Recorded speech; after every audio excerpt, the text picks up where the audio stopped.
Pikachu! Siapa yang tidak kenal Pokemon sekarang ini? Yap, Pokemon merupakan game yang sangat terkenal dan franchise terbesar saat ini. Game yang masih bertahan dari 1996 sampai sekarang ini masih memiliki fanbase yang sangat besar. Mulai dari permainan kartu yang muncul setelah kesuksesan game Pokemon juga masih banyak digemari orang-orang. Salah satu TCG yang sangat aktif dari permainan turnamen hingga di pasarannya memiliki nilai tinggi di mata kolektor.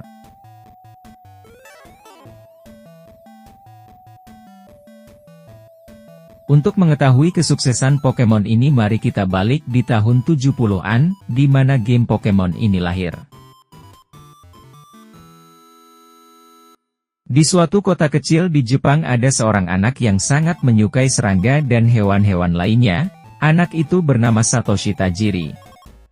Orang yang menciptakan Pokemon dan sekarang yang menjadi CEO Game Freak. Di masa kecilnya ia sangat menyukai menjelajahi lingkungan kampung halamannya mencari serangga. Ia sangat suka mengumpulkan berbagai jenis serangga bersama teman-temannya. Pada suatu hari Satoshi mencari ide-ide baru agar ia bisa mendapatkan serangga yang langka dikarenakan serangga itu hewan nokturnal.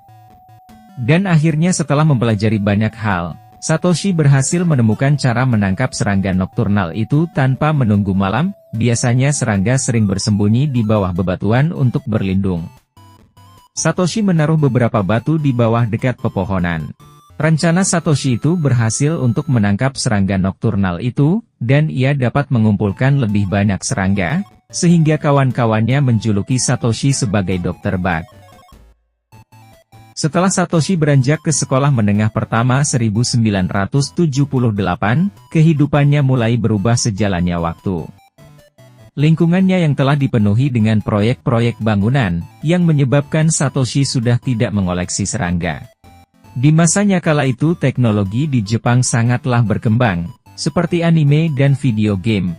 Satoshi sangat menyukai anime dan manga, dan video game yang diperkenalkan oleh teman-temannya, dan akhirnya Satoshi sangat terobsesi dengan video game arcade di kala itu. Ia hanya menghabiskan waktu luangnya berkunjung ke toko arcade walau ia tidak memiliki uang sekalipun. Karena terobsesi terhadap game, Satoshi sangat mengenal dan ahli dalam game-game di toko arcade itu. Ia ingin semua anak di sana merasakan apa yang dirasakan Satoshi yang sangat mengenal game itu dan menikmatinya. Ia mencoba membuat majalah game sendirinya. Di tahun 1983 majalah Game Freak tercipta tepat ia menjalani masa kuliahnya. Majalah-majalah Game Freak ini membahas tentang rahasia-rahasia, tips, dan trik berbagai macam game masa itu. Salah satu penggemar majalah-majalah Game Freak Satoshi yaitu Ken Sugimori, yang kemudian akan menjadi karakter desain Pokemon dan menjadi art director Game Freak. Ken Sugimori memberikan jasanya untuk mendesain majalah-majalah miliknya di kala itu. Ken Sugimori dan Satoshi Tajiri akhirnya bekerja sama di Game Freak. Berjalannya waktu beberapa orang telah bergabung di Game Freak. Satoshi berpikir untuk membuat gamenya sendiri dikarenakan ia gerah melihat game begitu-begitu saja. Kemudian Game Freak yang dari majalah menjadi perusahaan pengembang game. Untuk melancarkan pengembangan game mereka sendiri, Satoshi bekerja sama dengan Namco, Sega, dan Nintendo. Game Freak mendevelop beberapa game untuk mereka. Dan Game Freak berhasil membuat game pertama mereka, yaitu Quinty. Tepat di tahun yang sama 1989, Nintendo mengeluarkan HAL Console atau konsol pegang, yaitu Game Boy. Disinilah Satoshi Tajiri melihat kelebihan konsol Game Boy ini, Game Boy yang bisa terhubung dengan konsol Game Boy lain, agar mereka bisa bermain bersama dimanapun. Keluarnya konsol Game Boy ini, disinilah Satoshi Tajiri membuat game Kapsul Monster bersama Game Freak. Dan akhirnya game yang berjudul Kapsul Monster berganti judul ke Pocket Monster. Game ini yang terinspirasi dari masa kecil Satoshi Tajiri, yang mengumpulkan serangga, dan beberapa konsep gamenya, yang terinspirasi dari gachapon vending mesin, yang sekarang menjadi Pokeball. Semasa pengembangan game Pocket Monster, Game Freak membutuhkan waktu yang cukup lama, yaitu selama 6 tahun, dikarenakan game ini proyek yang besar. Dalam pengembangan, Game Freak mengalami banyak masalah, mulai dari kekurangan dana, dan berhentinya karyawan-karyawan mereka. Dalam masa sulit, Game Freak akhirnya berhasil menyelesaikan Pocket Monster, berkat bantuan dari Nintendo dan Creature Inc. Game Freak berhasil membuat dua jenis berbeda Pocket Monster, yaitu Red dan Green 1996. Konsep dua jenis ini berasal dari ide Shigeru Miyamoto, direktur game Nintendo, agar anak-anak dapat saling menukar Pokemon mereka. Saat game ini rilis, pihak Nintendo tidak terlalu berharap, tapi setelah beberapa bulan game ini terus-menerus terjual dan sangat disukai orang, mulai dari anak-anak hingga orang dewasa. Pada saat game Pocket Monster telah rilis di Amerika, Pocket Monster disingkat menjadi Pokemon. Melihat kesuksesan Pokemon di Amerika, Game Freak pun merilis versi ketiga, yaitu Pokemon Blue.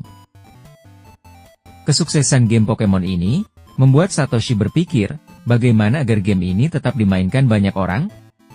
Game Freak dan Nintendo pun merilis manga Pokemon dan kartu Pokemon game, dilanjut dengan rilisnya anime Pokemon. Setelah Pokemon Red, Green, dan Blue sukses, Game Freak merilis lagi versi keempat, yaitu Pokemon Yellow 1998, yang terinspirasi dari kesuksesan anime Pokemon. Dan dilanjut pada tahun 1999 sampai 2000, Pokemon Gold, Silver, dan Crystal rilis. Di tahun 2002, Pokemon Ruby dan Sapphire. Tahun 2004, Pokemon merilis remastered Pokemon Violet, Pokemon Leaf Green, dan Pokemon Emerald. Di 2006, Pokemon Pearl, Pokemon Diamond, dan Pokemon Platinum, di tahun 2008. Pokemon Heart Gold, dan Pokemon Soul Silver, di 2009. Pokemon Black, dan Pokemon White, di 2010. Dan dilanjut di 2012, Pokemon Black 2, dan Pokemon White 2. Pokemon X, Pokemon Y, dan Pokemon Z, di tahun 2013. Pokemon Omega Ruby, dan Pokemon Alpha Sapphire, di 2014. Pokemon Sun, dan Pokemon Moon, di tahun 2016. Pokemon Ultra Sun, dan Pokemon Ultra Moon di tahun 2017. Pokemon Let's Go Pikachu, dan Let's Go Eevee, di tahun 2018. Pokemon Sword, dan Pokemon Shield di tahun 2019. Pokemon Brilliant Diamond, dan Shining Pearl, di 2021. Pokemon Legend Arceus di tahun 2022. Pokemon Scarlet, dan Pokemon Violet, di tahun 2022. Dan proyek terbaru Game Freak, yang masih dalam pengembangan, yaitu Pokemon Legends Z, yang akan rilis di tahun 2025. Nah, itulah sejarah singkat terbentuknya game Pokemon, dan franchise terbesar, sekarang ini.